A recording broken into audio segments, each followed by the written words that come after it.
Natural law, the key to unlocking freedom and the preservation of Earth life support systems. This is video series episode 5. And I'm going to cover species domination ideologies. Like I said, natural law video series episode 5.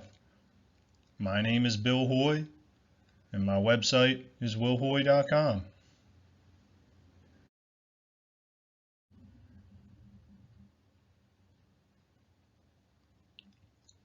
And this is what I'm going to be covering today.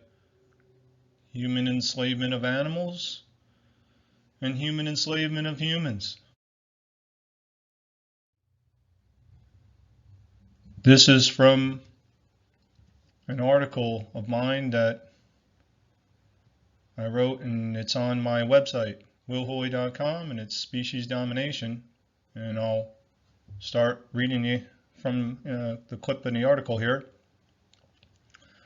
Purpose of this article is not to trick a reader into becoming a vegetarian or vegan, and to just reiterate that the purpose of this video is not to either trick or try to convince someone into becoming a vegetarian or vegan. It's not the point of this video or this article on my website.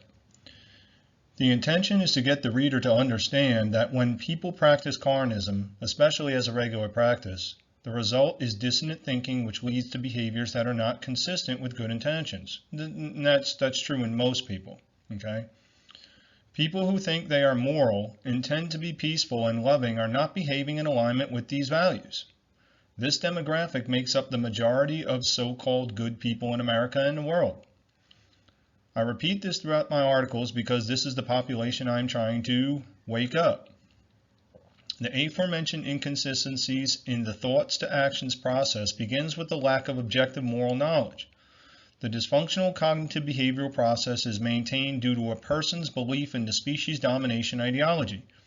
This is a religion, a belief system, that will eventually destroy humanity and all life on this planet unless there is a change in the current paradigm.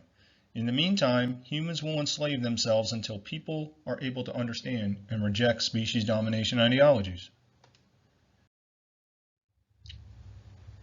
If the good people of the world are going to change the present pattern of suffering, this topic, species domination, must at least be addressed.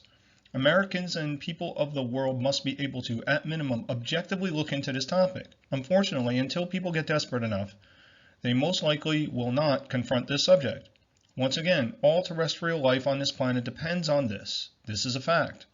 I will give you one statistic that I found on the internet by typing in a question about the number of animals that are slaughtered yearly worldwide. One statistic I found showed the number of chickens slaughtered each year, 58 billion, with a B, 58 billion. I am not going to argue the veracity of the statistic. Look into it for yourself. My point is, whether or not this statistic is completely accurate, the worldwide annual total number of animals slaughtered, that's both land-based and aquatic, just for human consumption is enormous. This is resulting in an almost incalculable amount of suffering. That's from Species Domination, the article on my website, willhoy.com.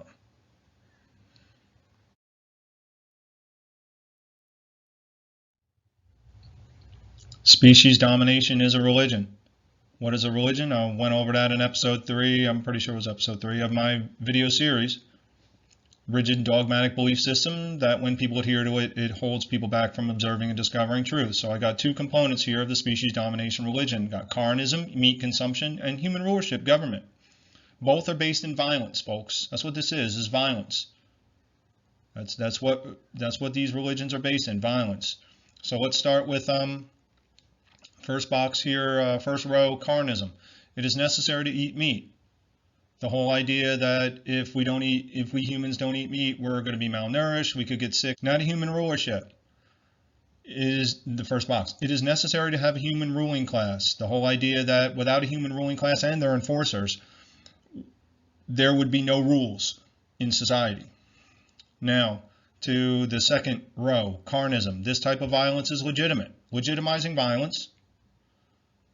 The whole idea of humane slaughtering and the metaphors that are involved and the euphemisms and all that kind of stuff. And now to human rulership in the second box here, this type of violence is legitimate, legitimizing violence again, calling kidnapping arrests, the euphemisms, calling robbery taxation, all that kind of stuff. The metaphors, taking metaphors literally, that's what a religion is. Religion's full of metaphors, literal metaphors, and all that kind of stuff. Okay, that's what this species domination religion is full of. Now to row 3 here, carnism. God gave humans dominion over animals, all that idea. Violence is violence, folks. Deal with it. I don't care what it says in a book. I don't care what it says in some book. Okay, violence is violence. Now to human rulership. God has ordained this government. More of that stuff in some book. Okay, I don't care what it says in a book. No human being has the right to rule over another human being, period. Now over to carnism in the last row. Without meat consumption, humans would die. That's that fear aspect. The whole fear aspect. And that's not true. Now to human rulership, government. Without government, there would be violence and chaos and all kinds of horror in society. And that's that fear aspect. That's a religion. That's your religions, folks.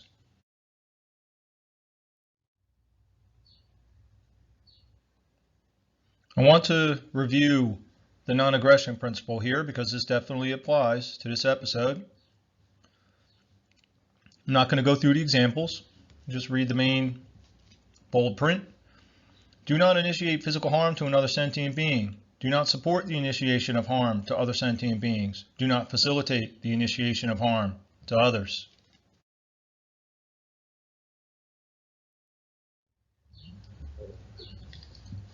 Sentient beings own their lives. Number 1, all rights are property rights. In the case of behaviors, a right, correct action, is owned by a sentient being. As long as a sentient being is not initiating or inciting violence, that being owns their right to not have their property, physical body, harmed. Number 2, as long as a sentient being is not initiating or inciting violence, it is a correct action, a right, to live their life without being killed. And you might hear a bird. Behind me there's a bird right outside my window. So just let you know that. Number 3, life itself is a correct principle. The value of life is a right. All life, humans, animals, plants, and ecosystems, have the right to survive and thrive.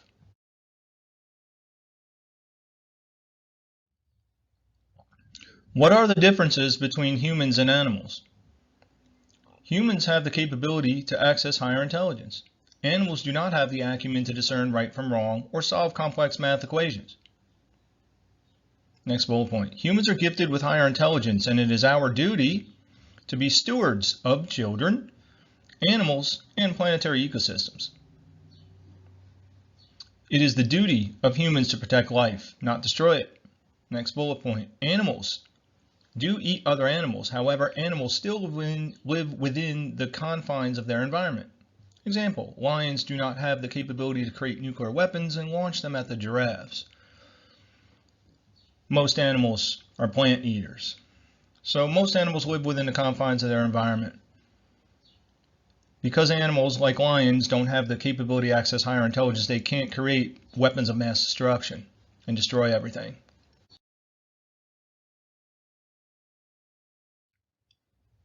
What are the differences between animals and plants? First bullet point. Animals are sentient beings. Plants are not sentient. Sentient beings are emotional, responsive, sensitive to pain, perceptive, and sentimental. Yeah, animals can be sentimental. It is true. Next bullet point. Plants do have a level of consciousness and possess innate characteristics which help them survive, like the lectins in your legumes. You have to boil those lectins out in order for the lectins not to make you sick, and that's a built-in innate survival mechanisms that plants have. Natural wild plants do try to continue to live and flourish. However, plants are not sentient. Next bullet point, if a person removes a tomato from a tomato plant, the plant does not scream in pain and try to avoid the tomato being pulled off. When an animal is having a part of their body removed violently, that animal will shriek in pain and try to escape.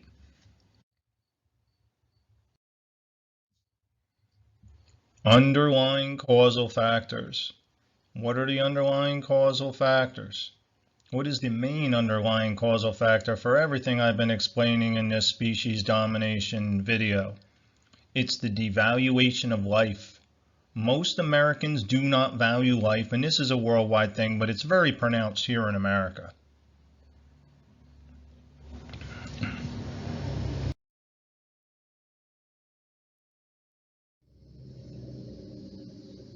And this is a contempt for life itself. That's what this underlying cause is. First bullet point, children are raised into the religion of carnism. This teaches children to not value all lives. They become desensitized to violence. They also become disconnected from violence. So this religion teaches children to have a subjective value of lives, especially of animals, to love their pets, their dogs and cats. And then, of course, the pig that could have been somebody's pet the life of that animal is not as valuable as the lives of their dog and cat because they're going to eat the pig. So it's a subjective value of life.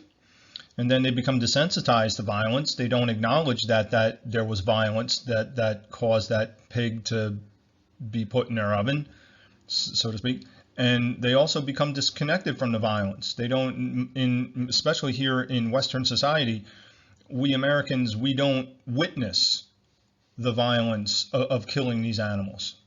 So children become disconnected and desensitized to violence, and they don't value all lives.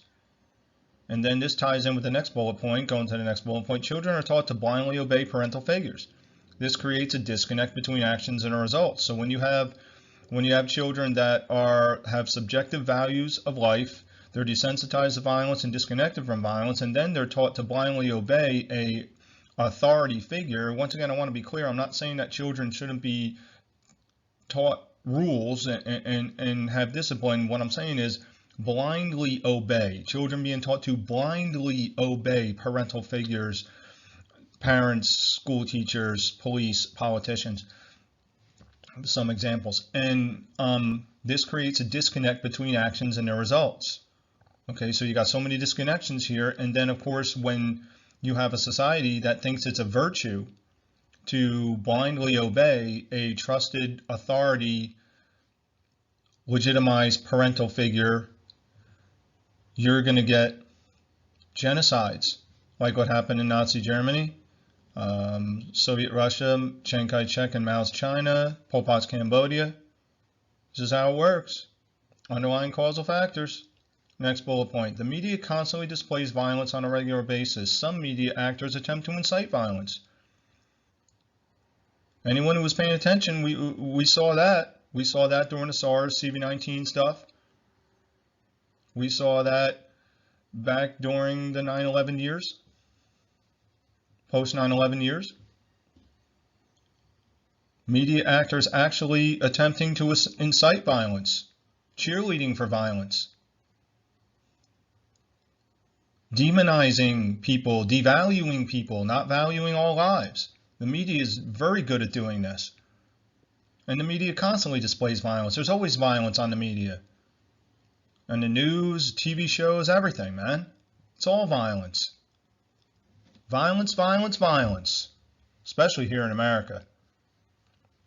Next bullet point. The deaths that have resulted in people who have taken pharmaceutical products are ignored by the entire population. Well, I mean, and not even just during the SARS-2 CV-19 time with what they were calling vaccines rollout in the VAERS data, but I mean, you go way back.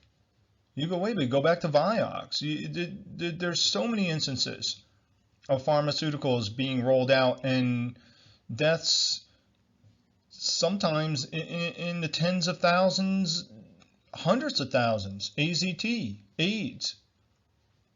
I think something like 160,000 people died taking that drug. Nobody cares. Nobody cares. Nobody cares. Most Americans do not want to know the root causes of the 107,000 drug overdose deaths. What is the root cause? A contempt for life itself. Nobody cares. 107,000 drug overdose deaths in 2020 from 2021 in America. Mostly opiates. Nobody cares. It's crazy. Oh, more contempt here. First bullet point, the deaths of foreign civilians due to U.S. wars of aggression and economic sanctions are ignored. 500,000 Iraqi children, little ones, perished during the 1990s between the first Gulf War, euphemized as the Gulf War was a slaughter, and through the economic sanctions of the 90s to the first, the Iraq 9/11 war, the second one there. 500,000 Iraqi children, little ones, man. Americans can't even get connected to that. Once again, disconnections, those disconnections. A contempt for life itself, the disconnections. Not all different lives are valued differently. Disconnection from violence, disconnected, those disconnections. 500,000 Iraqi children, man. That just kills me, man. That just rips my guts out, man. Thinking about them little ones suffering. Just breaks my heart, man. Breaks my heart. All right. Continuing on with the bullet point. Most Americans do not want to know the root causes of the U.S. military veteran suicides, a contempt for life itself. Most Americans just want to wave their flags on Memorial Day and all that stuff, and they don't want to hear these veterans complaining about their problems. They just want them to go, Americans, once again, disconnected from suffering, disconnected from violence. They just want these veterans to do their service and then go away. 22 veterans a day on average in America committing suicide. And once again, with the drug overdoses, the veteran suicides, people are satisfied to just ignore it as long as they hear on the television that some politician is throwing stolen money, euphemized as tax dollars, or printed money out of thin air at some problem, which is all they do is just take care of their friends, the buddy system and all that bullshit. But I mean, people just don't care. They want these young people to go and fight in these wars, and so they can feel comfortable with their, the general Americans generally, so they can feel comfortable while they're playing golf and living their lives of leisure. But then they don't want to hear it when there's problems. PTSD. It's the wars. The wars are causing these suicides. Next bullet point. Abortion is a common practice. Some women have had multiple abortions.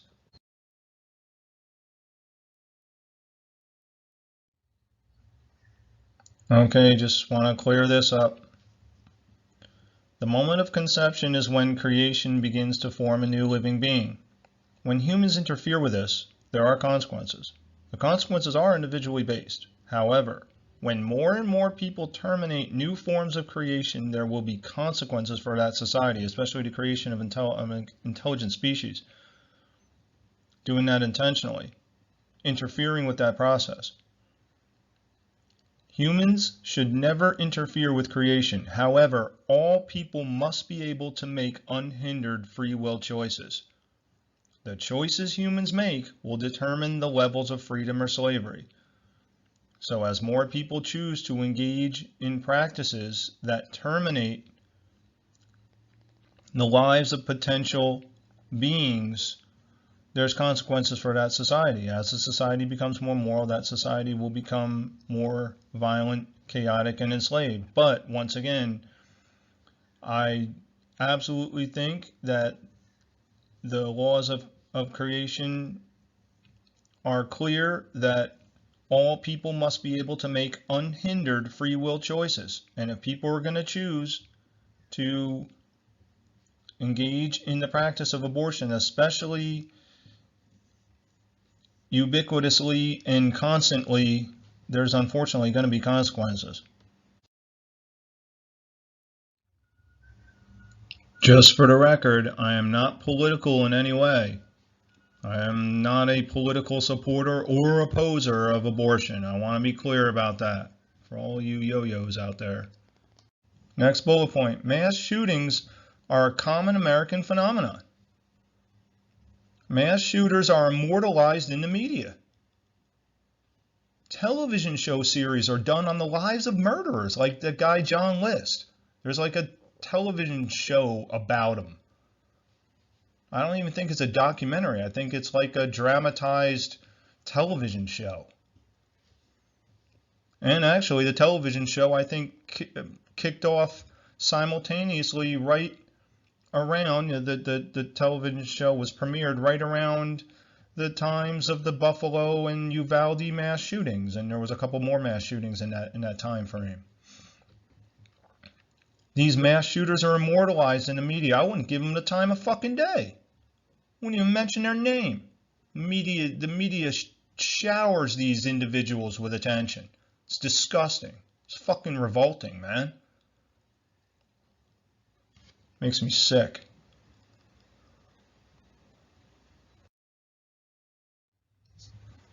More contempt.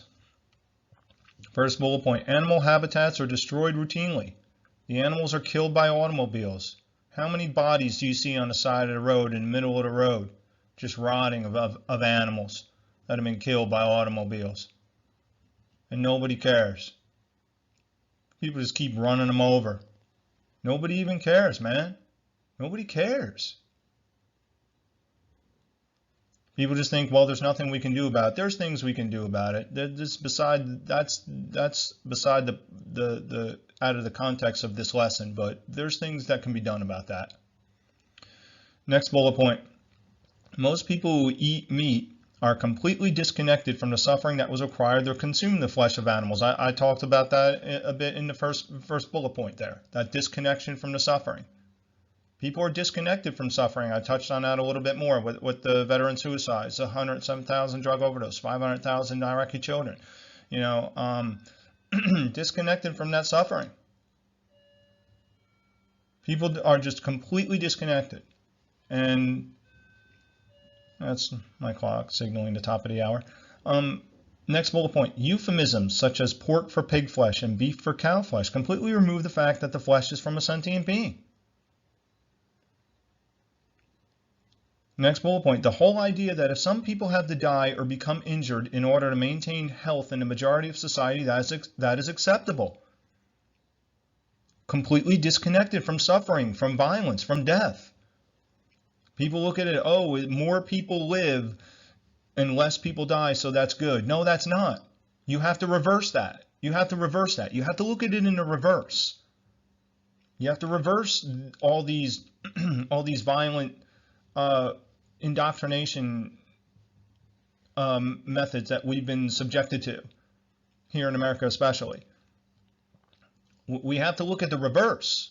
We have to look at, hey, for example, say 5 million people supposedly are able to live because of some pharmaceutical, but unfortunately 10,000 people die after taking a pharmaceutical. Well, you have to look at it. People look at it. Oh, well, 5 million people are doing good because of that, so that's good. No, 10,000 people were injured and died. That has to be looked at. We have to start looking at this in the reverse. Look at it in the reverse. People are dying, people are suffering from this. And people don't look at it like that. People just look at it, just think, well, if the bulk of society can survive and some people have to die, then that's okay, and that's bullshit. Species domination is the devaluation of life, and you got these sentient beings here in both pictures. You got the turkeys that are, their lives are devalued. They're basically just reduced to meat on a plate. And then you got these humans here, and they're just reduced to pieces of paper and digits on a screen, and just reduced to just what's called money. And this is what you have there: the turkeys, the animal resources, and then the humans, you got human resources. That's what these are. That's the devaluation of life, turning these animals into just resources for food and humans resources for money. And this is the species domination. Animal lives devalued and human lives devalued. So I got two lists here. So I'll start with the animal lives devalued in the first row. Animal populations need to be controlled. There is a yearly black bear hunt in North Jersey. So they just hunt these bears, and of course it's looked at as, oh, these bears are encroaching on society, when actually society's encroaching on them. Human lives devalued in the first row. Human populations need to be controlled. Eugenics programs that become violent, like Nazi Germany. Same kind of line of ideology, folks. Now to the animal lives devalued. Second row, it is acceptable to kill and eat animals. Now to human lives devalued. Certain people are like animals, so it is acceptable to enslave and kill the undesirables. Now to the third row, animal lives devalued. The purpose of animals is to serve humans. There are classes of animals, the whole idea of classes, classifications, and stuff like that. Now to the third row of human lives devalued. The purpose of the lower classes of humans is to serve the elite classes of humans. This is where it leads, folks. This is where it all leads. This is how it works, and nobody cares. Now to animal lives devalued in the fourth row. Animals killing and eating other animals is the natural order, the law of the jungle.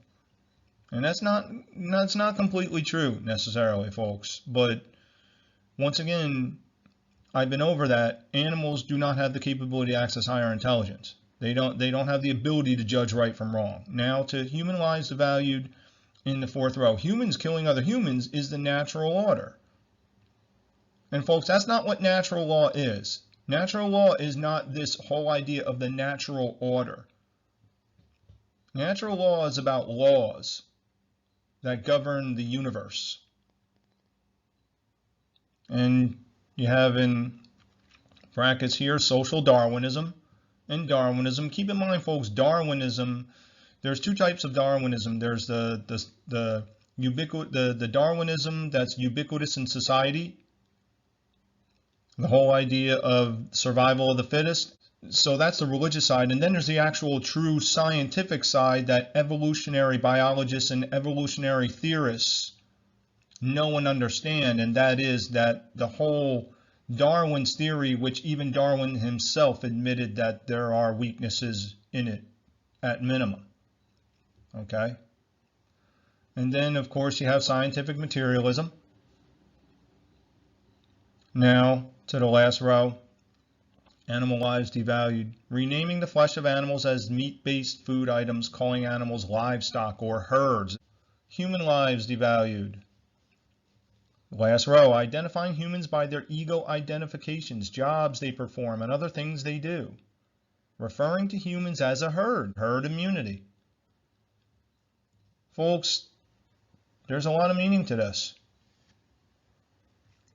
But that's how this devaluation of life works, translates from animals to humans.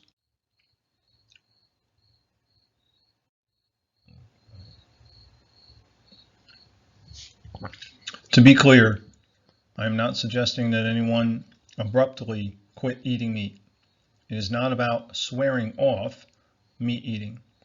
This process should be gradual and take at least a year to multiple years. That is the process of stopping eating meat.